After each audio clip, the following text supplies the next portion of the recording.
आई है दिवाली सुनो जी घर वाली तेरे कंगने ने दिल। हेलो दोस्तों, आप सभी का हमारे YouTube चैनल पर स्वागत है। आपको सबसे पहले दिवाली की हार्दिक शुभकामनाएं। दीपावली के स्पेशल मौके पर अंजलि अपने फैंस को शुभकामनाएं देने के लिए इस परफॉर्मेंस को लेकर आ चुकी है।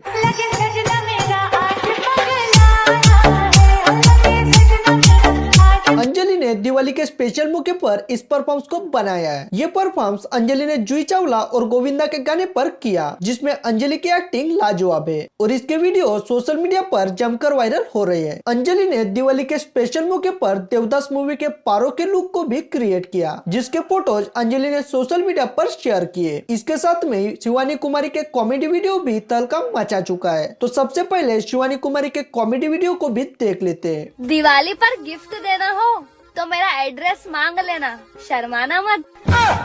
शिवानी कुमारी के कॉमेडी वीडियो के साथ में अंजलि चौहान का डांस वीडियो आपको कैसा लगा और कितना एंजॉय किया आपने अंजलि के इस वीडियो को, ये हमारे कमेंट बॉक्स में जरूर बताएं। उम्मीद करते हैं वीडियो आपको पसंद आएगी, तो वीडियो को लाइक कीजिए और चैनल पर नए हो तो हमारे चैनल को सब्सक्राइब जरूर करें। धन्यवाद।